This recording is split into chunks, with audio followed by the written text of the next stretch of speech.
The US has launched over 350 airstrikes on Ansar Allah, better known as the Houthis, within the last month. These strikes have killed high-ranking commanders, destroyed weapon depots, and pushed the Houthis to hide their arsenal deep in Yemen's rugged mountain terrain. The result has been a sharp degradation of their capabilities. And now, for the first time in years, there is the potential for a renewed start to the Yemeni civil war. There are reports suggesting that 80,000 troops are amassing under the patronage of the UAE in order to reinstall the government overthrown by the Houthis in 2014. Their target, the western port city of Hodeidah, a critical stronghold held by the Houthis, home to 1 million people and Yemen's lifeline to the sea. Backed by drones and fighter jets, the exiled Yemeni government believes it can now defeat the Houthis in open battle.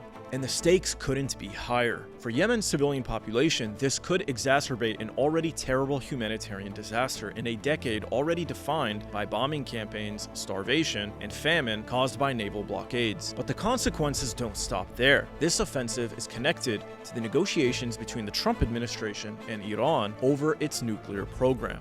You see, this war in Yemen isn't just about Yemen. So how did we get here, and what might happen next? Let's dive in.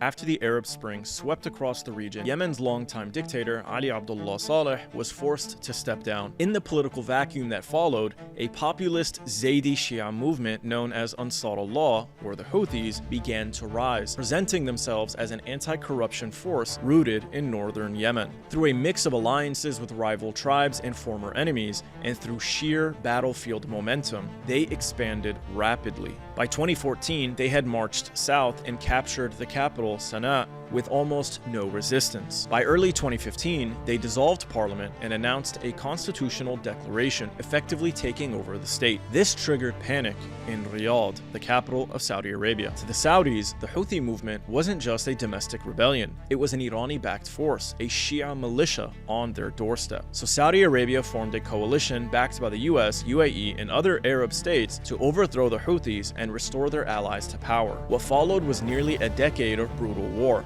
Saudi airstrikes rained down on Yemeni cities, and naval blockades cut off food, fuel, and medicine. Over 370,000 Yemenis died, many of them from starvation and preventable illness. And yet, the Houthis survived. Despite overwhelming odds, they expanded, eventually gaining control over most of Yemen's major cities. Today, they govern territory where 80% of the population of Yemen lives. The Saudi coalition eventually fractured. The war was expensive, brutal, and ultimately unsuccessful. By 2021, the war reached a frozen front, with no clear victory, no political solution. A ceasefire was eventually negotiated and held even after its expiration. 2 years later, in 2023, China brokered a regional truce between Iran and Saudi Arabia. Both countries, exhausted and under pressure, turned inward to deal with economic issues, political matters, and domestic instability. But everything changed after October 7th, when Hamas launched Operation Al-Aqsa Flood. The Houthis, who are members of the decentralized alliance known as the Axis of Resistance,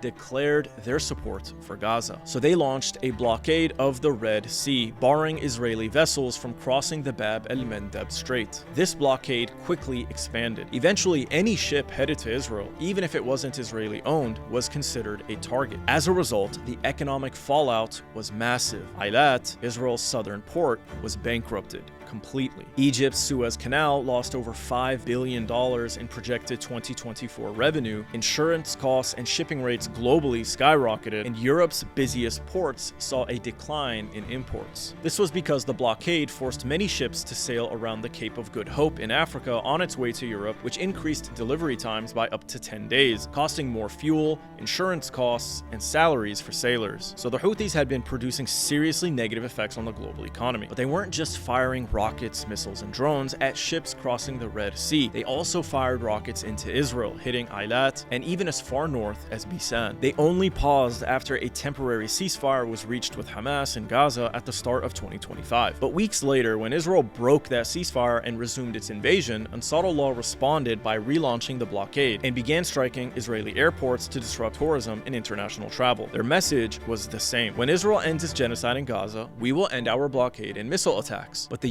US took a different approach and began escalating attacks on Yemen instead. Washington declared a renewed campaign to destroy the Houthis. So on March 15th, US airstrikes resumed, but this time with a clear escalation. They began targeting Houthi leadership directly. And this coincided with Trump issuing an ultimatum to Iran to negotiate a nuclear deal or prepare for war. Leaked Pentagon documents revealed a detailed Trump war plan that included cyber operations and sabotage, intense sanctions, proxy warfare, and potential airstrikes on Iran using low-yield nuclear bunker busters. All of it designed to force Iran to the table. I made a video about this, so be sure to watch it if you haven't already. This war plan wasn't just about Iran's nuclear program. It was about their allies in the region, namely Hezbollah and Ansarullah, aka the Houthis. So you see, the negotiations with Iran and the war on Yemen are connected. You don't have one without the other. Because in the event that negotiations fail, Trump may have to make good on his threat of attacking Iran. Doing so would trigger blowback from Iran's allies. So to mitigate this, Trump is hoping to weaken Iran's regional allies, Hezbollah, Ansarullah, the militias in Iraq and Syria. This is why Yemen matters. The war on the Houthis is not just a sideshow. It's part of a broader strategy to reshape the balance of power in the Middle East and pressure Iran to capitulate to US and Israeli demands. And Hodeidah now seems to be a potential front line of this strategy. If the Houthis lose Hodeidah, they lose access to the sea, they lose revenue, resupply,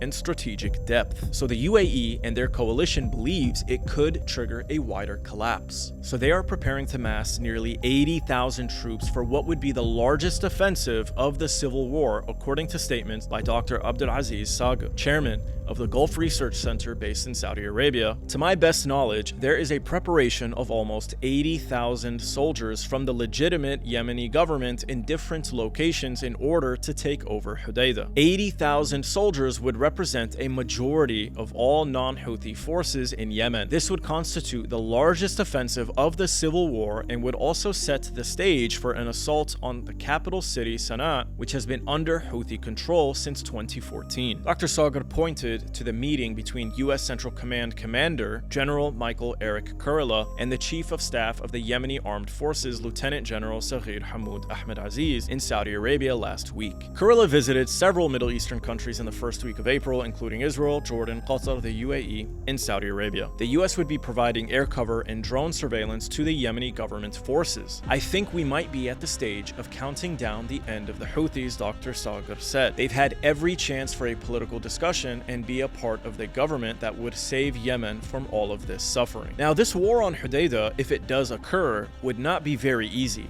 nor would it be good for the civilians in Yemen. The previous assault on Hodeidah in 2018 involved a coalition of Yemeni, Saudi, and Emirati troops who encircled Hodeidah and began cutting off supplies to Houthi fighters trapped in the port city. The UN and several states became concerned that this would lead to a deterioration of the humanitarian situation in Yemen, which would have led to a famine. Significant pressure was then applied on the coalition forces and the Houthis, leading to the signing of the 2018 Stockholm Agreement, in which all military forces were forced to withdraw and allow for humanitarian corridors to be opened. Needless to say, it was incredibly destructive. So what do you think? Will Yemen experience a renewed offensive? And if so, will the Houthis survive? And are we on the brink of war with Iran? I want to know what you think, so let me know in the comment section. Now, if you'd like to support our work, you can do so by giving to our channel via our website or by becoming a subscriber at propandco.com. Check the pinned comment of this video to find out more. Thanks and take care of yourselves. Trust nothing.